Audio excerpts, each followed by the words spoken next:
altruism.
Ladies and gentlemen, the President of the United States.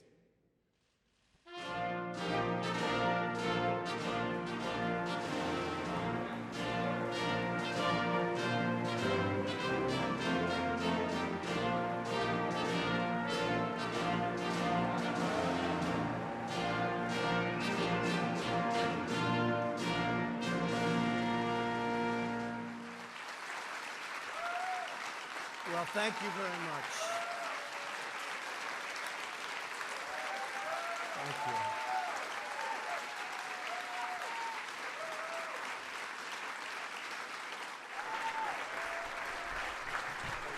Thank you.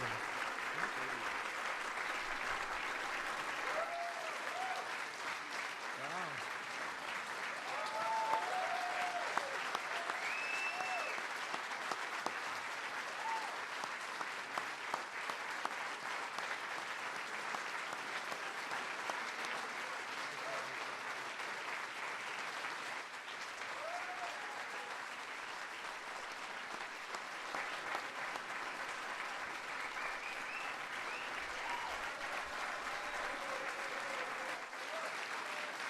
Well, thank you very much, everybody. Wow.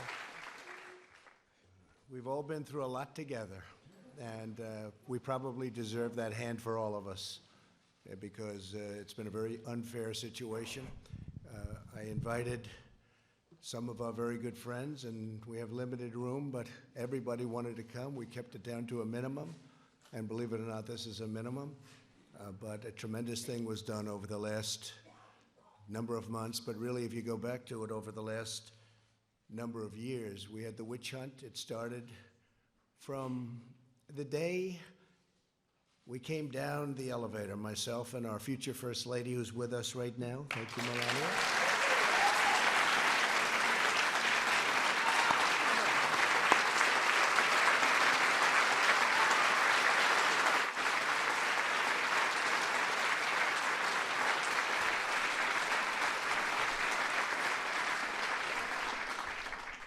And it never really stopped. We've been going through this now for over 3 years. It was evil, it was corrupt, it was dirty cops, it was leakers and liars.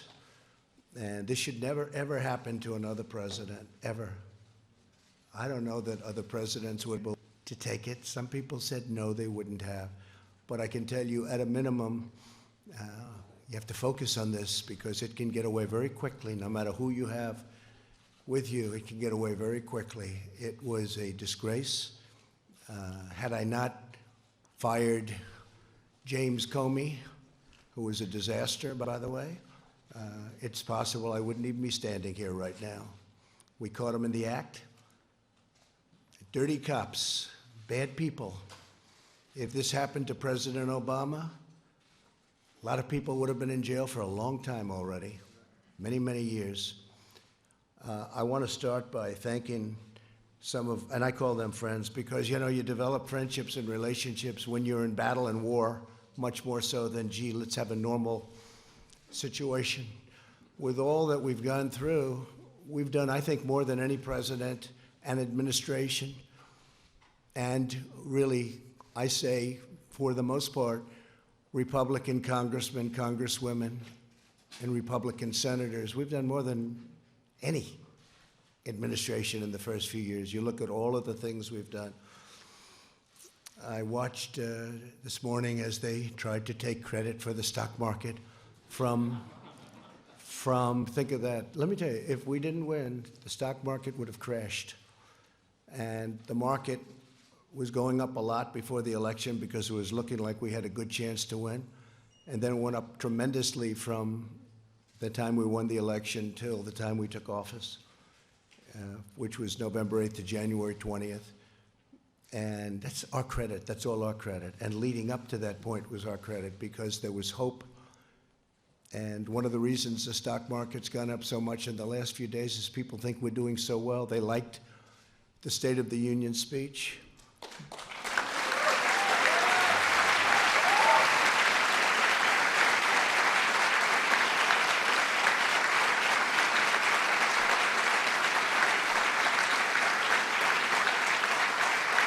It really is. It's a true honor to give it.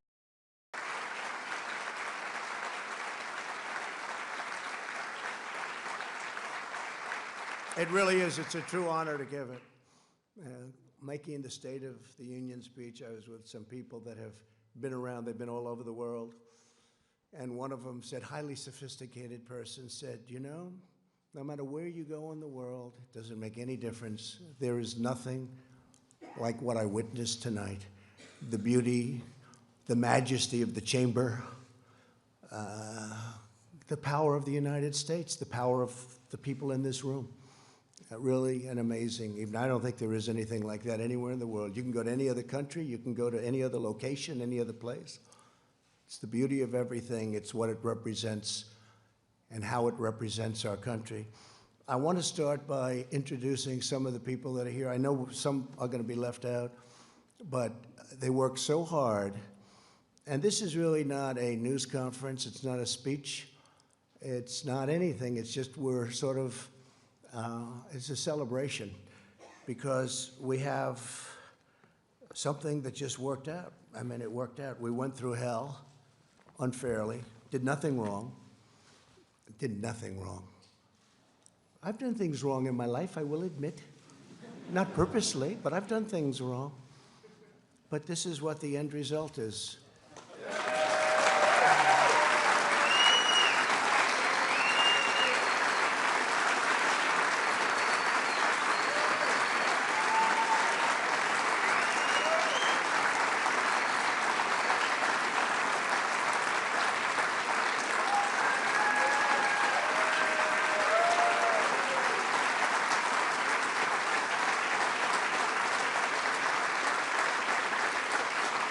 So,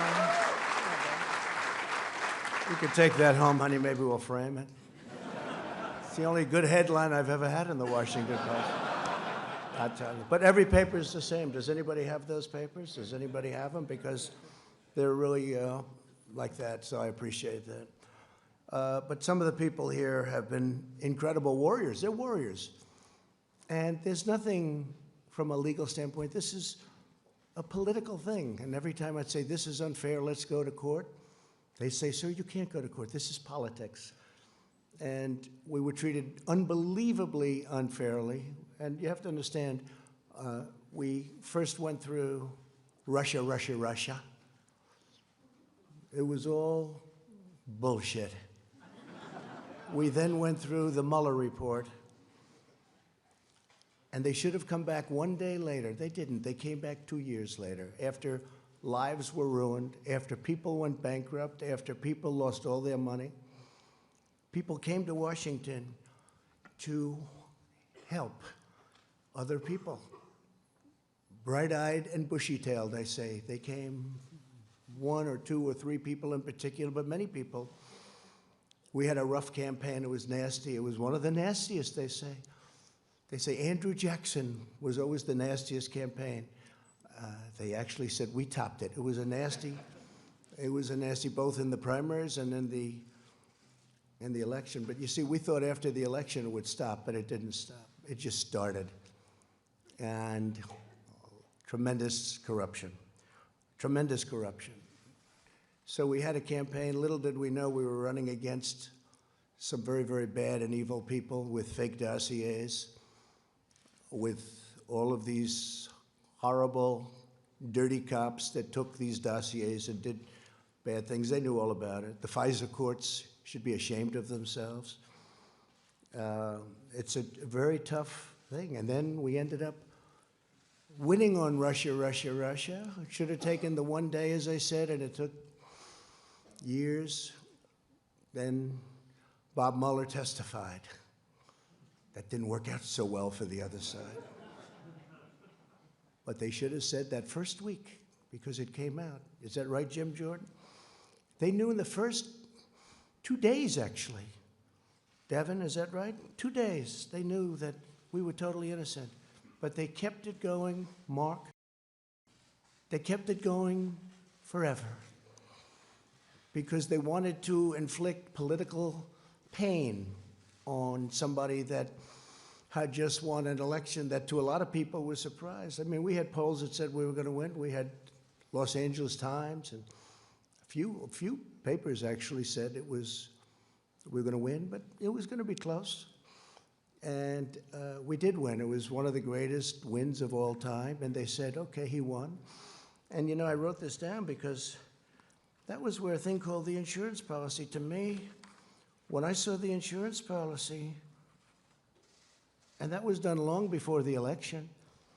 That was done when they thought that Hillary Clinton was going to win. And by the way, Hillary Clinton and the DNC paid for millions of dollars, the fake dossier. And now Christopher Steele admits that it's a fake because he got sued by rich people. I should have sued him too, but when you're president, people don't like suing. I want to thank my legal team, by the way, not for that advice, but for other advice. Pat, Jay, Pat, you guys stand up, please. Great job.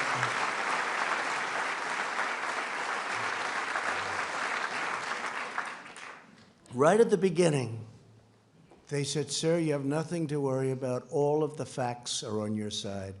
I said, you don't understand. That doesn't matter. That doesn't matter. And that was really true. They made up facts. A corrupt politician named Adam Schiff made up my statement to the Ukrainian president. He brought it out of thin air, just made it up.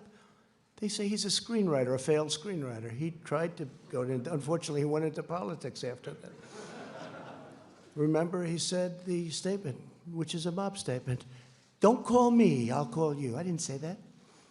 Fortunately, for all of us here today and for our country, we had transcripts. We had transcribers, professional transcribers. Then they said, oh, well, maybe the transcription is not correct. But Lieutenant Colonel Vindman and his twin brother, right?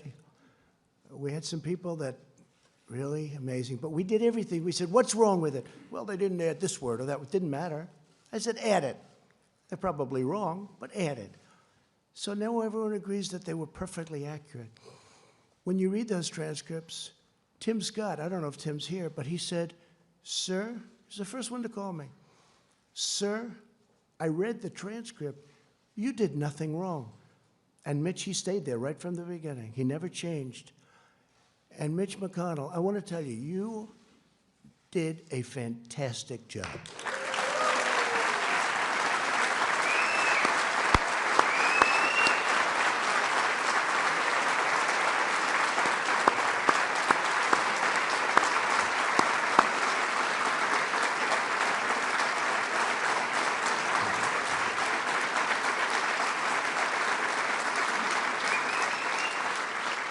Somebody said, you know, Mitch is quiet. And I said, he's not quiet. He's not quiet. He doesn't want people to know him. And they said, is Mitch smart? I said, well, let's put it this way. For many, many years, a lot of very smart, bad in many cases, sometimes good, but people have been trying to take his place. And to the best of my knowledge, I've never even heard the subject come up because they've been wiped out so fast. This guy is great, and I appreciate it, Mitch. And he's also given us 191 now. 191 federal judges, 2 Supreme Court judges, right? We're up to 191. Yeah. Great guy. Great guy. He's a tough guy to read. I'm good at reading people. Tough guy to read, I'd call him. My wife would say, how'd you do with Mitch? I don't know. That's what makes him good, when you can read somebody. Fantastic job. And he understood right from this was crooked politics. This was crooked politics. How about all these people? They're running for office. They're saying the worst things about me, like 8 senators on the Democrat side. Most of them got wiped out. You know, they got their 1% or less. Most of them got less. They decided to go home. Let's go back to California. Let's go back to wherever they came from. Let's go back to New York. How about that one? Our New York Senator, Gillibrand. Let's go back to New York after they get nothing. And then they take an oath that they will be fair, that they will be reasonable, all of the different things, and they had a sign. They're not fair, but here's the beauty. So we have 4 left. They're saying the most horrendous things about me. It's okay, it's politics. And then they're supposed to vote on me. They're trying to replace me, and then they're supposed to be voting. So I think it's incredible. But so Mitch, I want to thank you very much, incredible. And you have some of your folks here, and they're incredible people, and they've been right from the beginning. And again, you're out of session. Unfortunately, I only told these folks, let's do this today. We did a prayer breakfast this morning, and I thought that was really good. In fact, that was so good it might wipe this out. But by the time we finish, this will wipe that one out, those statements. I had Nancy Pelosi sitting 4 seats away, and I'm saying things that a lot of people wouldn't have said, but I meant every word of it. But we have some of the folks that are going to be leaving right after this, and they work hard, and they did work hard. Bill Cassidy, Senator. Stand up, Bill. What a guy. Great man. When I need to know about health insurance and pre-existing conditions and individual mandates, I call Bill, or I call Barrasso. We get those 2 guys, they know more than anybody. A man who just became a senator. He's a little bit like me. We have a couple of them. Very successful guy in business, and he said, what the hell? I'll run for the Senate from Indiana. And he ran, and I saw him on television destroying his opponent in a debate. I said, this guy could win, and I got behind him.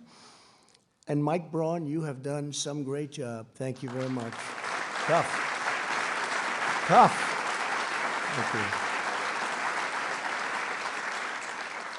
A man who got James Comey to choke, and he was just talking in his regular voice. He's the roughest man. He's actually unbelievable, and I appreciate the letter you sent me today. I just got it. But he's got this voice that scares people. People from Iowa can be very tough. We're doing very well in Iowa. But I'll tell you, Chuck Grassley, he's looking at Comey. Well, you tell me, what did you say? Now, he wasn't being rough. That was just the way he talked. And that was when Comey announced that he was leaking, lying, and everything else, right? He choked because he never heard anybody talk like that. You should have gone, I wish you got angry. You could have gotten the whole ball game. He would have said, I give up.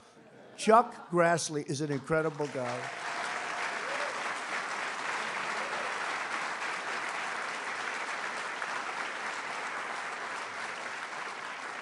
And a man who, he was running against a tough, smart campaigner. We learned out how good she was, right?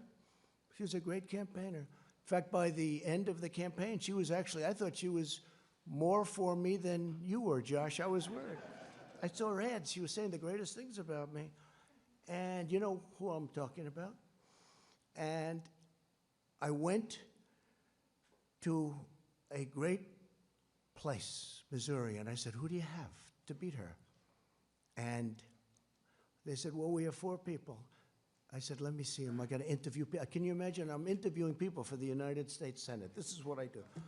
Where have I gone? But I love it. I love it because we're getting great people. The first one I met was Josh Hawley. After about 10 minutes, I said to the people, don't show me anybody else. This is the guy. He was the Attorney General, did a phenomenal job in the state, highly respected. And Claire McCaskill. So the theory was you couldn't beat her. Great campaigner. Remember the last campaign? She was always going to be taken out, and she wins, and people say, how did that happen? Didn't happen with him. But she got so friendly toward me.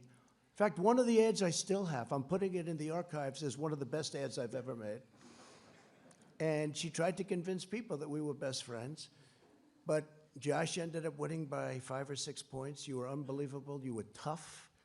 and you are something. And one of the greatest supporters on the impeachment hoax was Josh Hawley. He was incensed, actually. I watched him. He was incensed at what they were doing and what they were saying, and those were the ones. You know, I had some that said, "Oh, I wish he didn't make the call," and that's okay. If they need that, it's incorrect. It's totally incorrect. And then you have some that used religion as a crutch. They never used it before. An article written today, never heard him use it before. But today, you know, it's one of those things. But, you know, it's a failed presidential candidate, so things can happen when you fail so badly running for president. But Josh Hawley, I want to thank you. You were right from the beginning. Man, did I make a good choice. Thank you, Jeff. Tremendous future.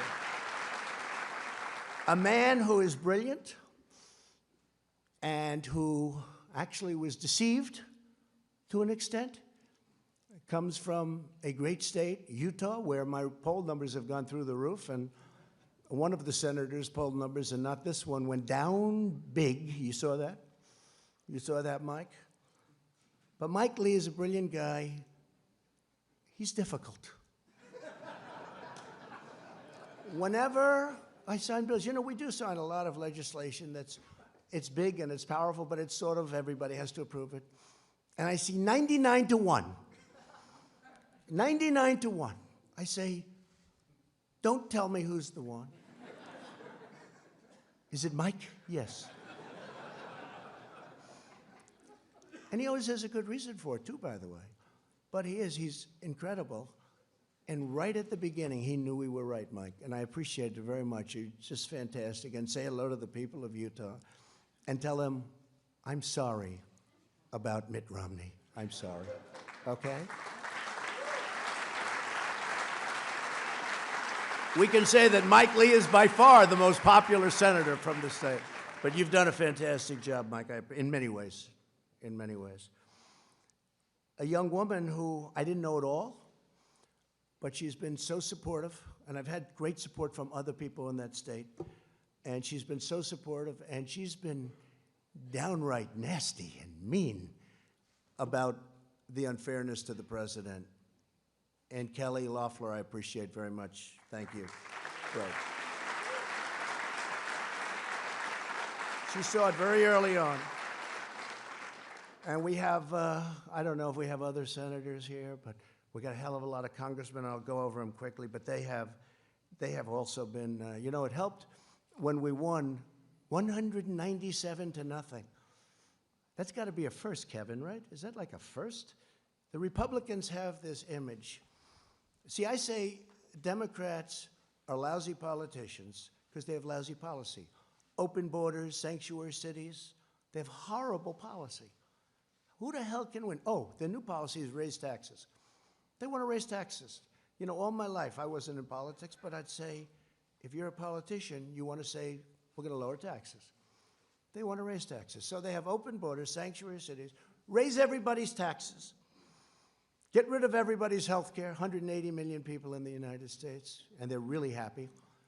And we're going to give you a health care that's going to cost more money than the country could make in 30 years if it really does well. That's 1 year. So I've always said they're lousy politicians, but they do two things.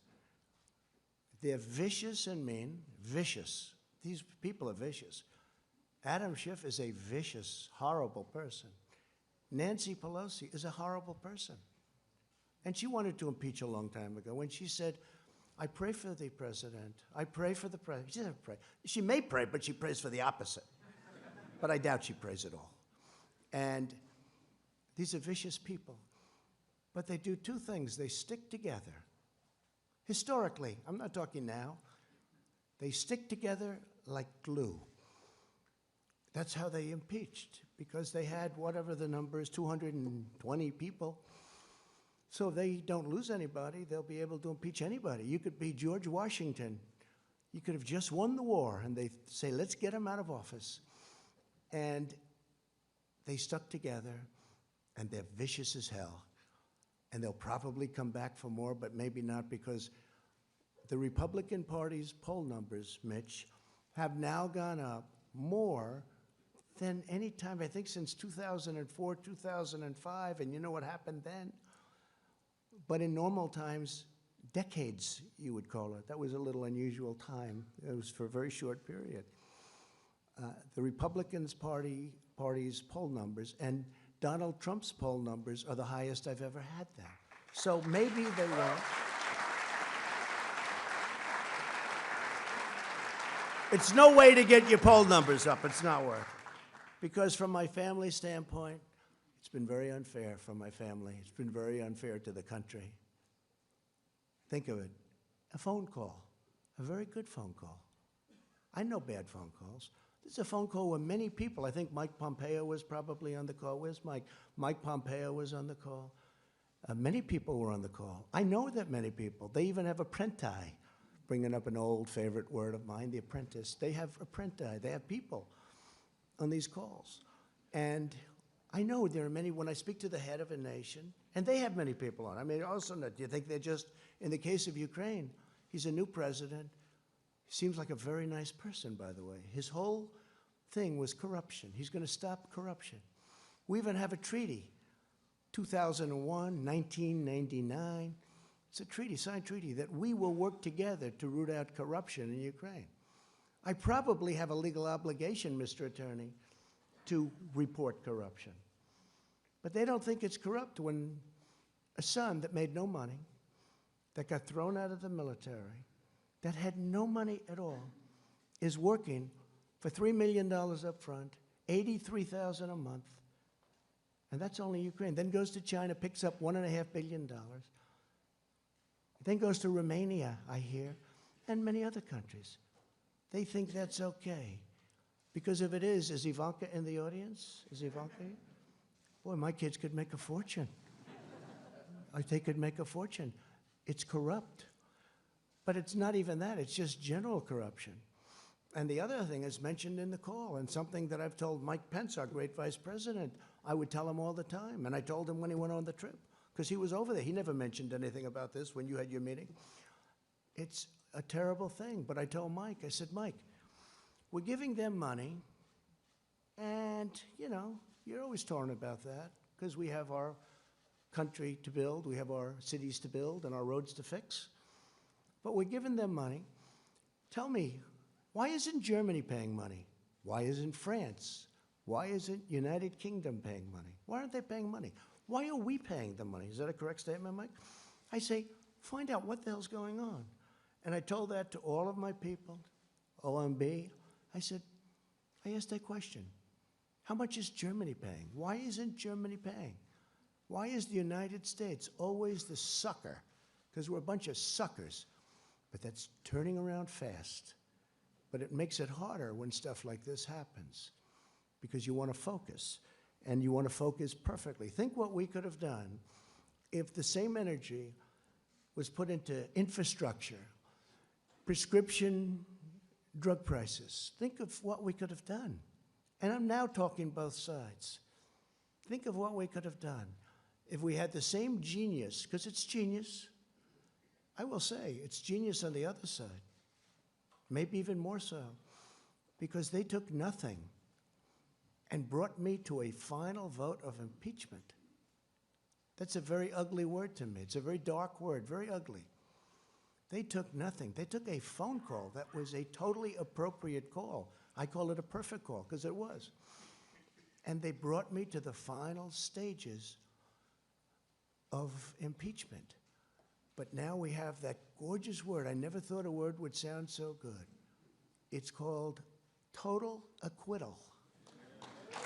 Total acquittal.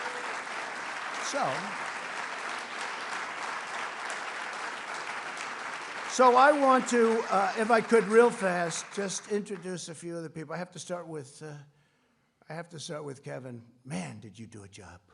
Lucky you're there. Lucky you're there. Because it wouldn't have worked out. If you don't have the right people, I'll tell you, Kevin McCarthy has done an incredible job.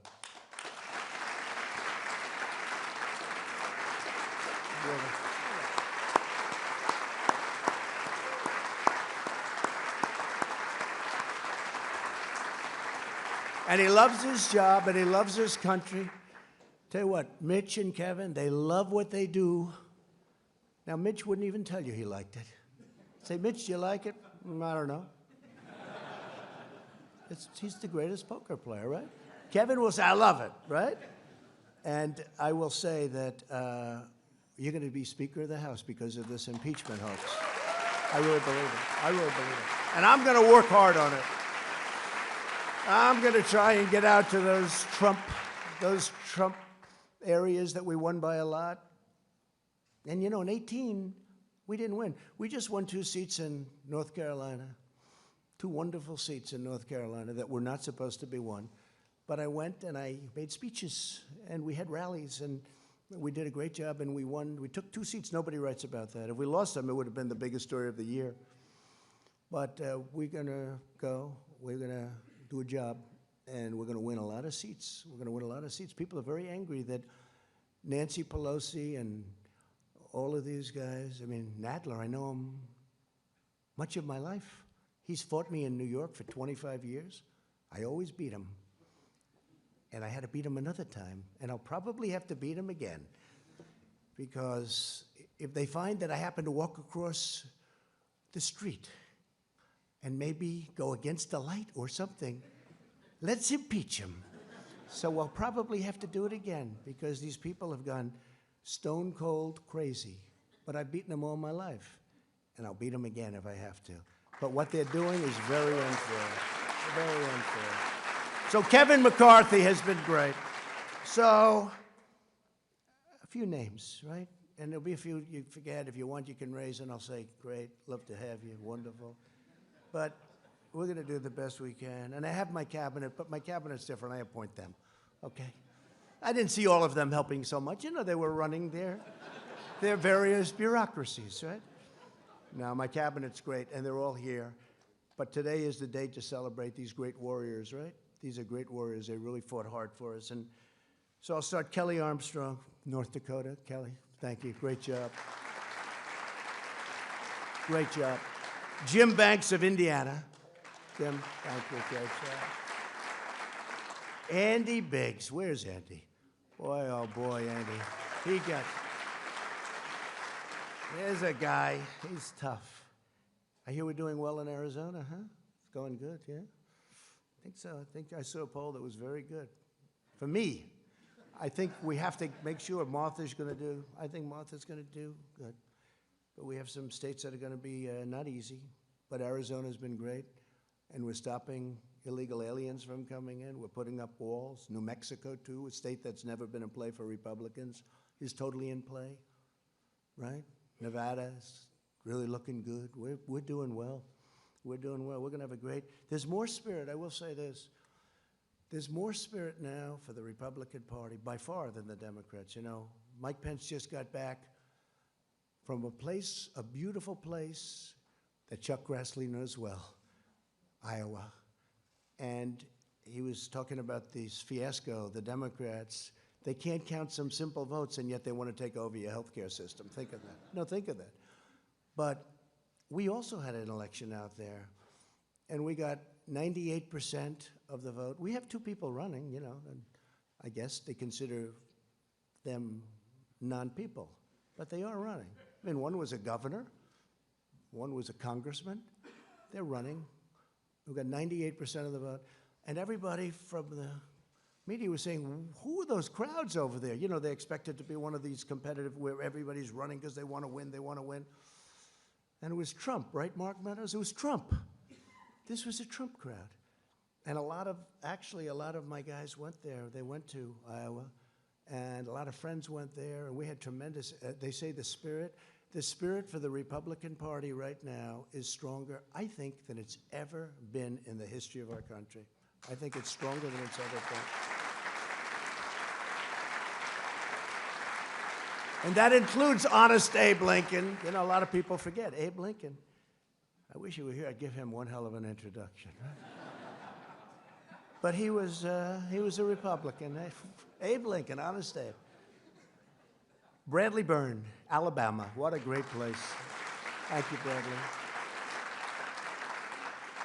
A man who has been an unbelievable friend of mine and spokesman.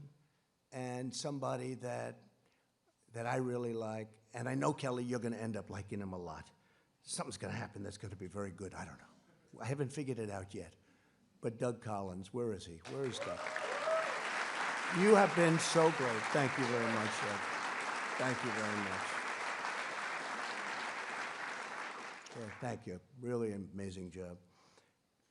A young man who is born with a great gene, because I know his father and how great a politician he was, but he's from Florida. Sometimes controversial, but actually he's not controversial. He's solid as a rock, and he's a friend of mine, Matt Gaetz.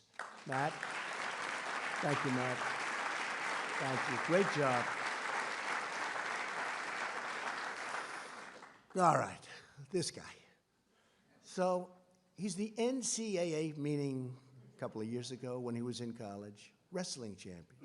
NCAA, that's the big deal. That means in all of college, you're the champ, you're the best. His record was ridiculous. Nobody could beat him. And I see it, you know, every time I see it. When I first got to know him, Jim Jordan, when I first got to know Jim, I said, he never wears a jacket. What the hell's going on? He's obviously very proud of his body.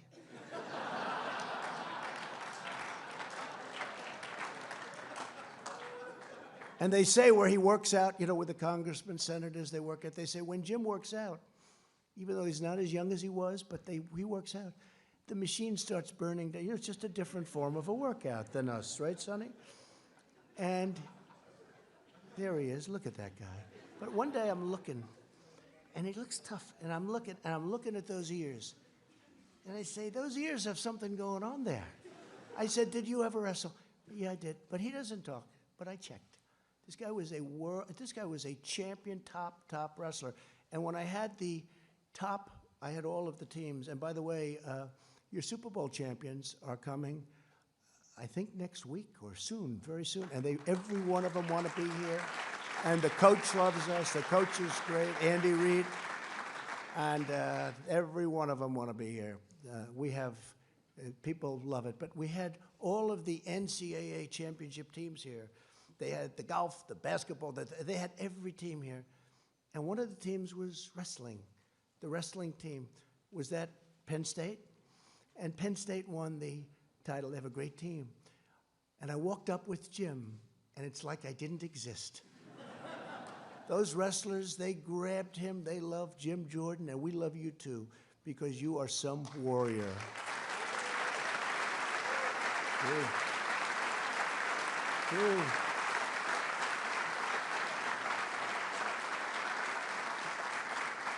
A woman who became a star. We have a couple of women that became stars, you two.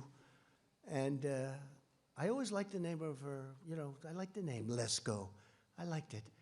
That's how I picked it. I liked the name. I saw that face. I saw that everything. They gave me cards. She had like 7 opponents, right?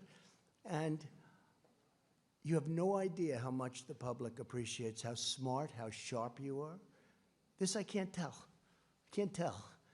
They just said, you know, she's really good. She's really talented. I said, let's go. We worked with her. She won her race. Tough race. It's no longer tough because what she does out there is incredible. Arizona loves her. But you were so incredible representing, I don't say me, representing our country and getting it out of this impeachment hoax. What you did was incredible. So Debbie, please stand up. Debbie Lesko.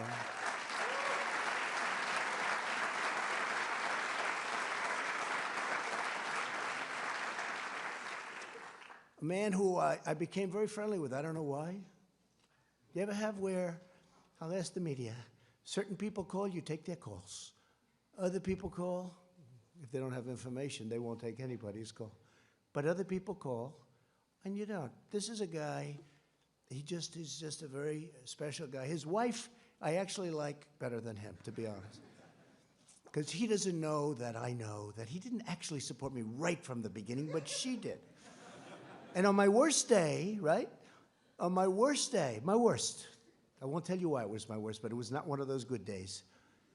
She got on a bus, got many other buses, and women all over North Carolina, and they toured North Carolina Well, Mark was back sort of semi-supporting another candidate, which he ended up leaving very quickly. I don't think you had a choice because of your wife.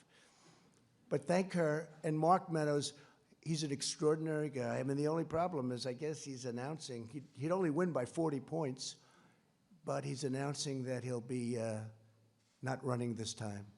You have somebody good to run? Somebody going to win your district by at least 20 points, please? Okay?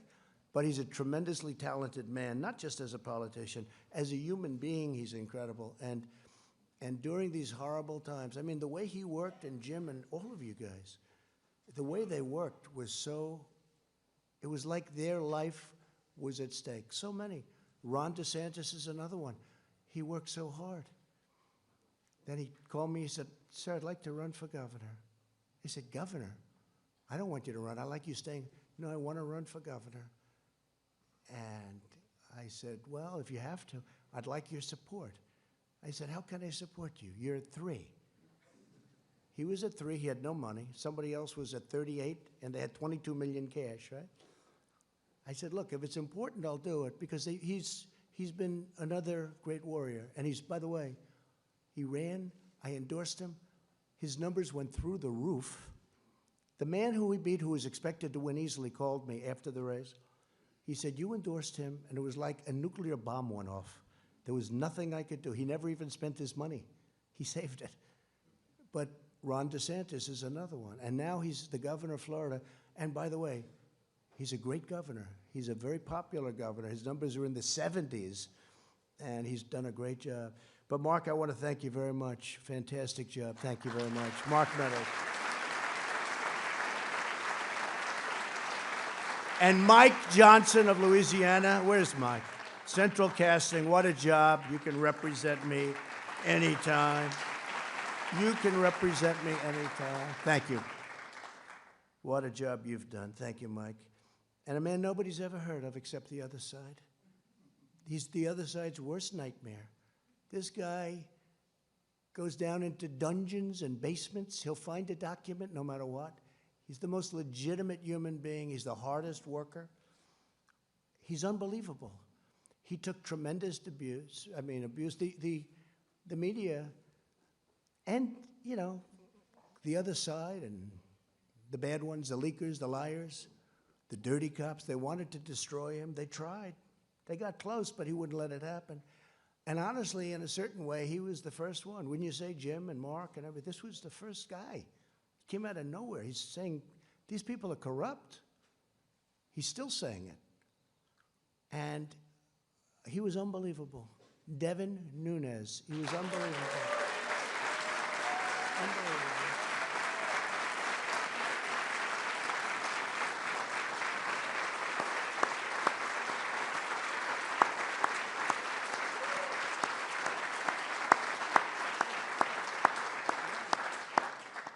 That's so true, Devin.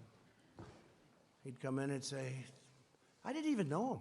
I just heard there was this congressman who kept going into a basement, into files. He knew something was wrong. You felt it, right? And now we know a lot more than we knew then, right? You never thought it was as bad as it is. And hopefully we're going to take care of things because we can never, ever allow this to happen again.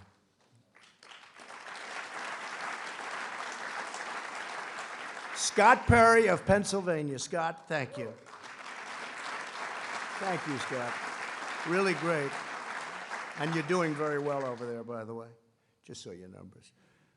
A man who is Central Casting. If I'm going to pick Perry Mason, I'm going to do a remake of Perry Mason. Other than Bill Barr, I picked this guy, but I have to say I picked Barr. I picked Barr first, right? John Ratliff, right? But I have to tell you, if we're doing a remake of Perry Mason, the man I get, there's nobody in Hollywood like this, John Ratliff, right? Stand up, John. Such a great lawyer. Incredible guy, incredible talent, but just a great lawyer, and we appreciate it. He gets on that screen, and everyone says, I agree. The other side folds up so fast. We'll probably be using a lot of you in the next year.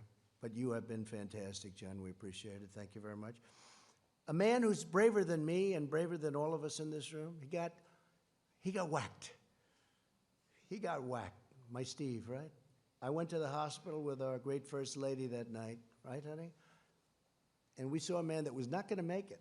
He was not going to make it. He was the doctor. And I told him, his wife, I said, she loves you. Why do you say that? Because she was devastated. A lot of wives wouldn't give a damn. A lot of wives would have said, hey, yeah. I said, how's he doing? Oh, she couldn't even talk. She was inconsolable. Most wives would say, not good. Listen, I'm going home now. But the doctor came in. The wife is like, she was a total mess. She was really devastated. And it really looked like he had a 25% chance. I think you set a record for blood loss. And Steve Scalise, honestly, I think you're better looking now. You're more handsome now. You weren't that good looking. You look good now. He looks better now. Can you believe it? I don't know what the hell that is. True. Better now.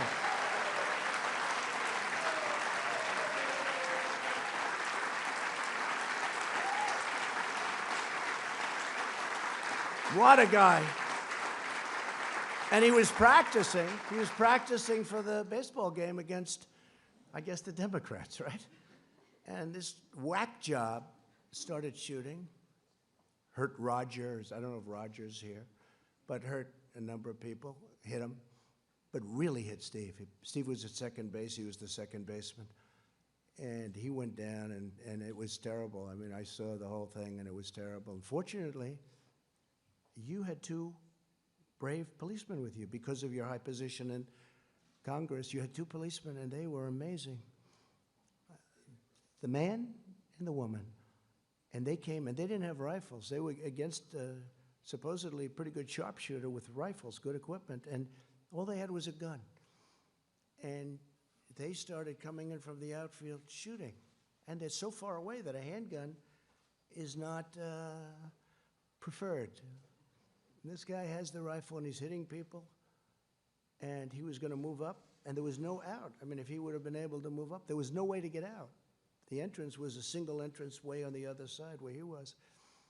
So everyone went into the dugout, ran into the dugout. But Steve was really hit badly in the stomach, and with a bullet that rips you apart. It was supposed to do that. It rips you apart. And these two people came charging forward, boom, boom, boom. And one of them, you know who? One of them, him, got the shooter, hit him, and then got him, killed him from long distance. It was amazing. If you didn't have those two people, you can imagine, right? You could imagine what would happen. So Melania and I went to the hospital that night, and he was in such bad shape, and he's been working ever since so hard. But 6 months ago, they had a baseball game at the National Park, and I'm watching. And it's on television. And it's just, game, people, you want to win it, right? And Steve's at second base. The poor guy can't even walk. Do you remember Bobby Richardson for the New York Yankees? He was known for range, Louis. Range. He had the greatest range. If a ball's hit the shortstop, Bobby Richardson's the second baseman. Bobby Richardson would field the ball. If it's hit the first base, he'll throw it to the first baseman. He had unbelievable range. This was not Steve Scalise. Steve had no range. 1 foot, and he has to fall down, right? Because, he was trying to get better. I don't know who the hell put you on the field. And this is a true story. So the game starts, and the first pitch, Steve's standing at second base, and the guy is really in bad shape. And I said, this is terrible. A shot, ground ball shot, is hit to second. And Steve, I say, I didn't have time to think too much, but I said, this is not good. That ball is going toward him. And this guy stopped that ball, caught the ball. He's now laying down. He throws the ball to first base. He gets him out. I said, it's the most incredible thing. I've never seen athletically. I've never seen anything like it. Right? And he gets him out, and they then took him out of the game, which was a very wise thing, because you could never do that again in a million years. But you weren't going to let that ball go through. I don't care if it was hit by the greatest of all time, right? That ball was not going through you because you are a warrior. Steve, he is fantastic. You are fantastic. You and Liz and Kevin, what a group. I mean, what a group. I got lucky because you need the right people. If I had the wrong people there, be maybe a different story. Maybe we'd be celebrating something else. But I really want to thank you, Steve Scalise. And Elise, I just read the story. She's the most incredible, what's going on with you, Elise. So I even said, I was up campaigning for her, helping her, but I thought, she looks good. She looks like good talent.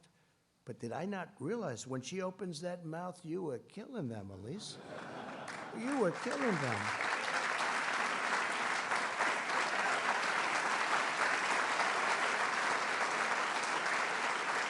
Elise, and there's a big story in the New York Post. I love the New York Post because they treat me well. There aren't too many of you that do, but today you're treating me well. I even had a great headline. New York Times, Washington Post. I had all these great headlines. Maybe we should just end it right there. But you had the greatest story yesterday in the Post, that people from all over the country are contributing to her campaign. They were so enthralled with the way you handled yourself, what you said, the way you said it, and I'll always be your friend. I think it's really an amazing story. What a great future you have. What a great future. Thank you. First Lady agrees, by the way. First Lady agrees. And Michael Turner, you can represent me anytime. Where's Michael? Where is he? Well, you can represent me. How good were you? There's another Perry Mason type, I think, right? What do you think, John? But Michael, you were fantastic, and we appreciate it. Brad Wenstrup. Where's Brad? Brad. Great. It's a big day for lawyers. You notice only the lawyers stayed. All the lawyers stayed behind. Lee Zeldin, how good are you? How good are you? Man.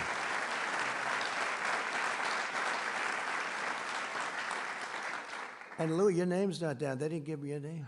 Do you know if I didn't announce Louis, whoever the hell made this list, I got to get rid of him because if I wouldn't have announced Louis, it might have been the end of the presidency.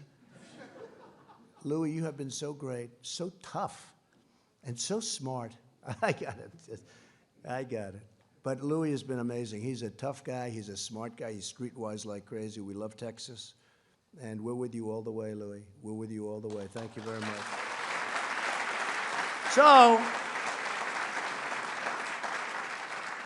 So that's the story. We have a great group of warriors, and there are others left, and I guess probably, I'm sure I didn't mention a few, and I apologize if that's the case. How's CPAC doing? Good? My man, stand up, please, will you? He's the one he said you should run.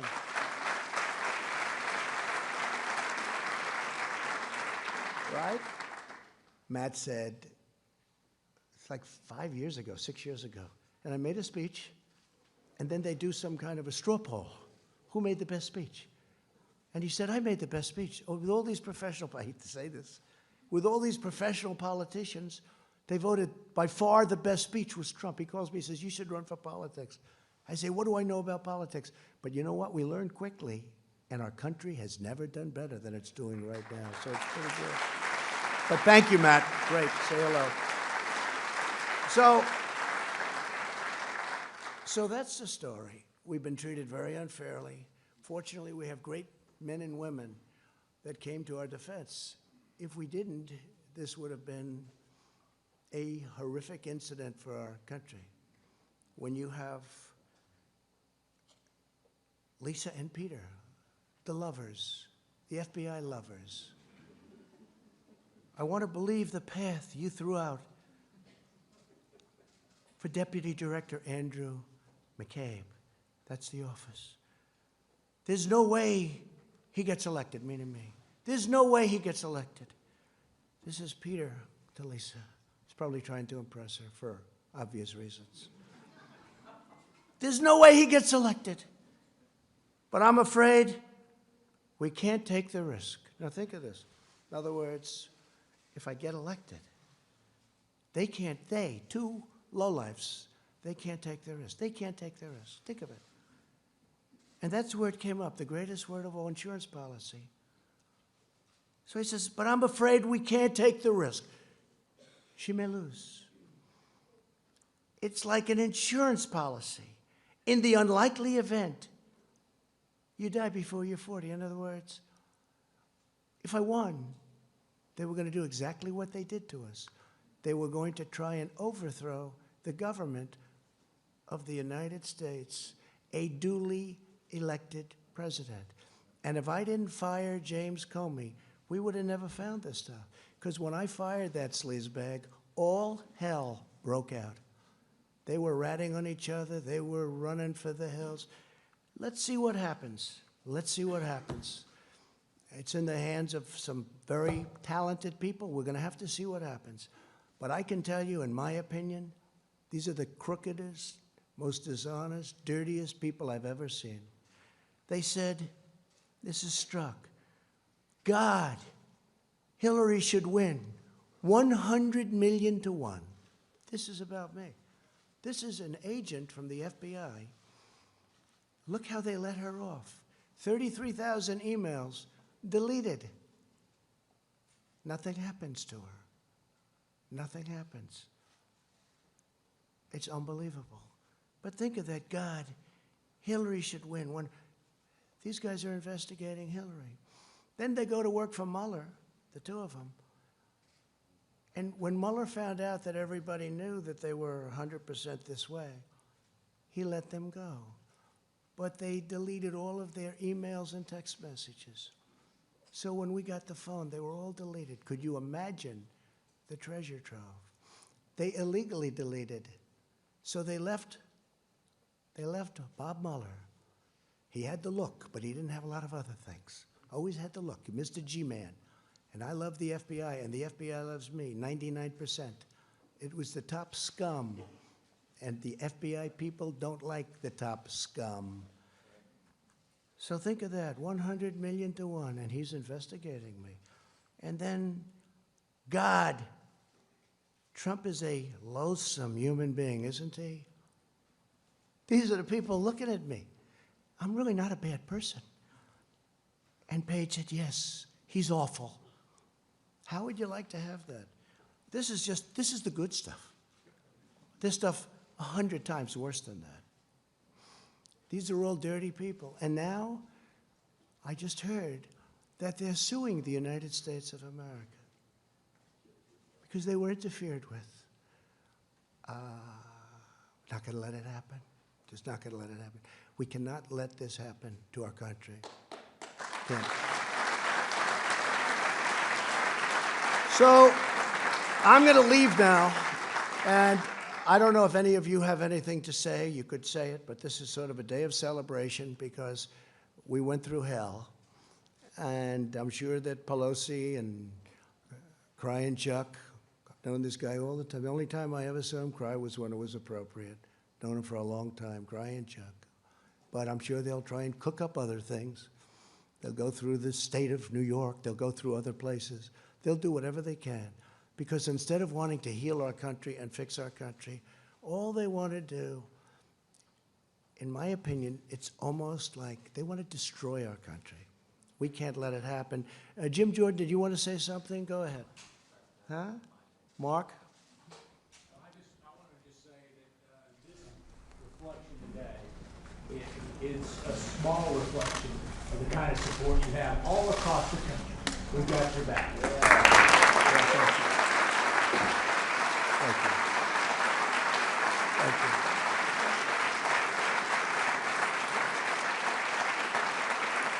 you. This was a highly partisan situation. Pelosi said, I copied it down exactly. Before the impeachment, she wanted to impeach from day one, by the way. Don't let it fool you. You know, she said, no, the impeachment is a very serious thing. I said, she wants to impeach. Watch. Impeachment is so divisive to the country that unless there's something so compelling and so overwhelming and bipartisan, it was 197 to nothing. and other than one failed presidential candidate, and I call that half a vote because he actually voted for us on the other one. But we had one failed presidential candidate. That's the only half a vote we lost. So we had almost 53 to nothing. We had 197 to nothing. And the only one that voted against was a guy that can't stand the fact that he ran one of the worst campaigns in the history of the presidency. But she said, there's something so has to be so compelling and so overwhelming and bipartisan. I don't think we should go down that path because it divides the country. She was right about that. And it's just not worth it. That was Nancy Pelosi a year ago, right? And I think it's a shame. I think it's a shame. But as I said, if we can put this genius to work on roads and highways and bridges and all of the things we can do, prescription drugs. You know, we had, Secretary Azar is here, and I want to thank him for this, but we had, first time in 51 years where drug prices actually came down last year. First time in 51 years. But what we can do working with both parties in Congress would be unbelievable. It would be unbelievable what we can do. And I know Chuck Grassley is working very hard on it, and Mitch is working very hard on it. But what we can do is incredible. What we can do just generally. We've done so much without it. We've rebuilt our military. We've cut regulations at a level that nobody thought possible. We'll always protect our Second Amendment. We all know that. But I just want to tell you that it's an honor to be with you all. I want to apologize to my family for having them have to go through a phony, rotten deal by some very evil and sick people. And Ivanka's here, and my sons, and my whole family. And that includes Barron. That includes Barron, who's up there as a young boy. Stand up, honey. Ivanka, thank you, honey. Come.